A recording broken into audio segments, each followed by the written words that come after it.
La dépendance à l'alcool, deuxième partie. C'est quand même carrément mieux d'avoir vu la première partie avant, donc je vous mets une fiche là-haut pour aller la voir si ce n'est pas encore fait. Sur ce, bonne vidéo.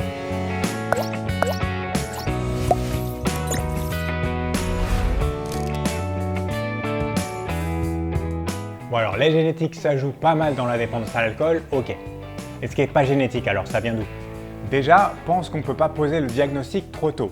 Les sensations de manque, le développement d'une tolérance ou l'arrêt d'activité sociale sont des symptômes qui apparaissent après plusieurs années de boissons intenses. En fait, avant 18 ans, on va plutôt s'intéresser à comprendre tes habitudes de boisson et ton initiation à l'alcool. La différence avec l'adulte, c'est que l'usage de l'alcool à l'adolescence ne signifie pas forcément une dépendance à l'alcool à l'âge adulte. Donc tout ce qui concerne ton environnement partagé, c'est-à-dire lié à la famille qui t'a élevé, peut jouer sur ta consommation d'alcool en tant qu'ado, mais c'est pas obligé que ça parte en dépendance à l'alcool derrière. Ouais, vu les cartons que certains et certaines se mettaient pendant mes années étudiantes, ça vaut mieux pour eux qu'ils soient pas tous devenus dépendants à l'alcool. Si je reprends mon petit schéma de la dernière fois, on avait vu que la dépendance à l'alcool chez les parents adoptifs n'était pas corrélée avec la dépendance à l'alcool chez leurs enfants. Et par enfant, je veux dire leur consommation d'alcool une fois adulte. Par contre, il y a une bonne relation entre la dépendance à l'alcool entre les parents et les enfants biologiques. Ouais, je me suis refait la vidéo juste avant celle-là pour me rafraîchir la mémoire. Donc je me rappelle bien. Bon, chez les ados, c'est pareil. Là, les résultats viennent d'une étude de 1996 sur 650 familles adoptives américaines, avec en plus 68 adolescents biologiques que les familles adoptives ont eu après coup. Tu vois ce que je veux dire? Elles ne pouvaient pas avoir d'enfants, elles ont adopté, et puis finalement, la maman est quand même tombée enceinte plus tard. Donc on a deux enfants, un adoptif et l'autre biologique. Et en plus, 187 cas d'adoption d'un second enfant. Bref, c'est un peu complexe et les effectifs sont plus faibles, mais comme je te l'expliquais dans le dernier épisode, obtenir des données fiables, en particulier pour les troubles, ça peut être chaud. J'ai revu la vidéo, je te dis, ça va. Donc, bonne corrélation entre la consommation d'alcool des ados et celle de leurs parents biologiques. Ici 0,28 pour les mères et 0,20 pour les pères. Mais pas de corrélation avec la consommation de leurs parents adoptifs avec 0,01 pour les mères et 0,04 pour les pères. Bon, mais ça vient d'où? Ça fait depuis le dernier épisode que j'attends, moi. C'est là que ça devient intéressant. Je t'ai expliqué que les frères et sœurs de cette étude avaient tous les deux été adoptés, ou bien l'un des deux adopté et l'autre enfant biologique. Donc l'apparentement entre frères et sœurs ici est de 0%. Pourtant, on observe une corrélation de 0,24 de la consommation d'alcool entre les enfants. Et s'il n'y a pas de génétique en commun, ça veut dire que c'est l'environnement alors. Mais on a dit que ça venait pas de l'éducation des parents. Je comprends rien. Ils se sont montés le bonnet entre eux et ils se sont mis à boire. Il semble qu'il y ait un environnement partagé spécifique à la fratrie, en particulier à l'adolescence. On peut même encore aller dans le détail, avec la corrélation qui monte à 0,36 si les enfants sont du même sexe, comparé à 0,18 s'ils sont de sexe opposé, 0,35 s'ils sont du même âge et 0,05 s'ils ne sont pas du même âge. Et du même sexe et du même âge en même temps, c'est encore pire. Non, mais je t'ai dit que les effectifs sont petits. La consommation d'alcool chez les ados adoptés, du même âge et du même sexe, il ne reste plus beaucoup de familles qui vont satisfaire ces critères. Ouais, pardon, je me suis emballé. Et cet environnement partagé, là, de la fratrie, ça peut exister avec d'autres membres de la famille? Genre des tontons? Bon, le truc, c'est que tester toutes les possibilités, c'est sans fin, et peut-être d'un intérêt assez limité. À ce stade, on pourrait dire que ce serait le cas avec n'importe quelle personne avec qui tu bâtis des liens forts à l'adolescence. Des gens qui comptent pour toi, et plutôt de ta tranche d'âge.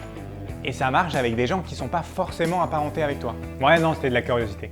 Un autre élément qui va dans ce sens, c'est le fait que les gens dépendants à l'alcool ou à d'autres substances ont tendance à se mettre en couple avec d'autres dépendants et de manière assez flagrante, avec une corrélation de 0,45. Il semble que c'est ta dépendance à l'alcool qui t'a fait choisir ce partenaire et pas l'inverse.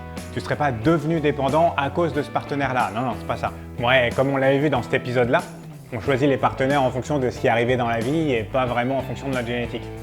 Ça se tient, hein? Les gens addicts à quelque chose ont dû sûrement traverser pas mal d'épreuves et d'expériences un peu similaires et sûrement pas très marrantes. Ça rapproche. Mais du coup, ça risque pas de les enfermer un peu dans le truc, ça? Ouais, ça crée un environnement partagé avec quelqu'un d'extrêmement proche, de ta tranche d'âge et qui compte beaucoup pour toi. Bon, du coup, pour Alphonsine, c'est plutôt bien qu'elle soit... Alphonsine, j'avais oublié. Bah quoi? Non, mais j'arrive pas à m'y faire. Bon, c'est plutôt bien qu'elle soit en couple avec moi, alors. Oui, c'est plutôt bien, oui. Après, que l'addiction de tes parents n'implique pas la tienne, c'est une chose. Mais le type d'éducation que tu reçois va grandement contrebalancer ou pas tes prédispositions génétiques. Et puis d'ailleurs, c'est plutôt ça qui t'intéresse pour ta copine, je me trompe? Comment faire pour limiter les facteurs de risque dus à sa génétique? Ah mais c'est ça, carrément. Enfin, je veux pas l'éduquer, mais je veux bien l'aider comme je peux. Ouais. Bon, on avait déjà parlé du fait que l'environnement peut avoir un effet fort malgré ta génétique dans cet épisode. Ici, certains environnements font baisser l'héritabilité, c'est-à-dire que tes prédispositions génétiques à la dépendance ne se voient plus. Et d'une manière générale, les environnements moins permissifs font chuter l'héritabilité. Donc les couples mariés, très religieux, avec une éducation stricte ou fermée. Ah, je pensais pas que tu ferais la promo de ce genre d'éducation. Je te voyais plutôt progressiste. Essaye de ne pas voir ce qui a été étudié individuellement, mais plutôt le message global que ça renvoie. Les environnements permissifs favorisent la dépendance à l'alcool chez les personnes génétiquement sensibles à ça. Il n'y a pas de relation de cause à effet. C'est pas parce que tu vas te marier que tes enfants auront moins de risques. Tu as envie de te marier parce que tu apprécies au moins en partie la tradition et le symbole que ça renvoie. Et du coup, ton éducation sera probablement en partie traditionnelle et donc un peu moins permissive. Le régime marital des parents et la dépendance à l'alcool chez leurs enfants génétiquement prédisposés sont plutôt deux conséquences d'une même cause commune, la nature plus ou moins souple des parents. J'ai quand même l'impression que tu cherches à cautionner des idées qui me plaisent pas trop. Il ne s'agit pas de cautionner ou de justifier. Retiens que face à l'alcool, un comportement restrictif est bénéfique pour ceux qui ont un terrain génétique favorable à la dépendance. Ouais bon, dit comme ça va mieux. Ça veut dire que son comportement de ne pas boire du tout, c'est plutôt bien donc. C'est ça. Rappelle-toi que les personnes de son âge qui comptent pour elle ont aussi pas mal d'influence sur sa consommation d'alcool. Alors dis-toi que tu as sûrement plus d'impact que tu ne le penses. Et c'est de plus en plus vrai avec les années. Plus on vieillit et moins c'est la génétique qui parle et plus c'est l'environnement partagé avec ton couple ou tes proches. Sérieux? Et vieux, ça veut dire combien? Prends cette étude de 2009. Sur l'axe vertical, je te mets l'héritabilité de la dépendance à l'alcool chez l'adulte et sur l'axe horizontal, l'âge auquel cet adulte a bu son premier verre. Tu vois que si tu as bu ton premier verre vers 10-12 ans, c'est presque uniquement ta génétique qui va déterminer si tu deviendras dépendant ou pas. Si tu n'as toujours pas été initié à l'âge de 20 ans, ta sensibilité génétique à la dépendance ne joue plus trop, environ 10%. Par contre, je t'affiche maintenant l'effet de l'environnement non partagé, c'est-à-dire tout ce qui va t'arriver avec tes amis, tes rencontres et tes relations amoureuses. Là, tu vois que ça prend de plus en plus d'importance au cours du temps. Donc, pas d'alcool pour les enfants, et après, il faut bien s'entourer de gens responsables comme toi. Même si je sais qu'au fond, tu es le diable. Vieux, ça voulait dire 20 ans. Et c'est tout ce que tu retiens de ce que j'ai dit. Et puis ça va empirer, crois-moi, les études sont formelles là-dessus. L'âge, c'est irréversible. Bref, Alphonsine a effectivement quelques risques au niveau génétique, même s'ils sont limités parce que ses parents ne sont pas dépendants. Juste son oncle, donc 25% d'apparentement. C'est une fille, donc là aussi il y a moins de risques de tomber dans la dépendance. Elle est fille unique, donc pas de grande sœur pour l'embarquer dans des plans douteux, mais peut-être que d'autres personnes qui ont compté pour elle à l'adolescence ou comme jeune adulte pourraient lui avoir donné le goût à l'apéro. Mais dans tous les cas, ce seraient des personnes de son âge et pas vraiment le fait d'avoir vu son oncle bourré ou ses parents consommer de l'alcool.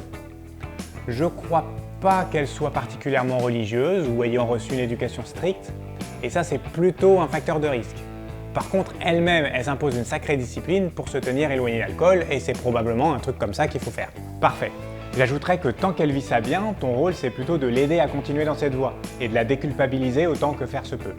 Parce que tu vas sûrement l'influencer plus que sa génétique ne le fait.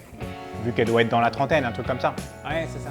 Le mieux ce serait que tu partages cette vidéo avec elle et puis surtout que vous parliez ensemble de ce que vous pouvez faire pour affronter ça.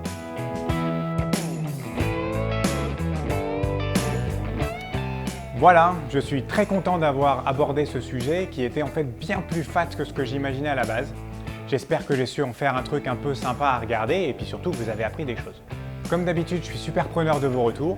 J'essaye des trucs sur la forme et le fond, mais je sens quand même une tendance à alourdir les vidéos avec de l'info. Que je trouve intéressante, mais peut-être que je devrais moins rentrer dans le détail pour me permettre de faire des vidéos plus courtes et plus légères. Bref, dites-moi dans les commentaires ce que vous en pensez. Abonnez-vous à la chaîne, likez et partagez cette vidéo, limitez votre consommation d'alcool et à la prochaine.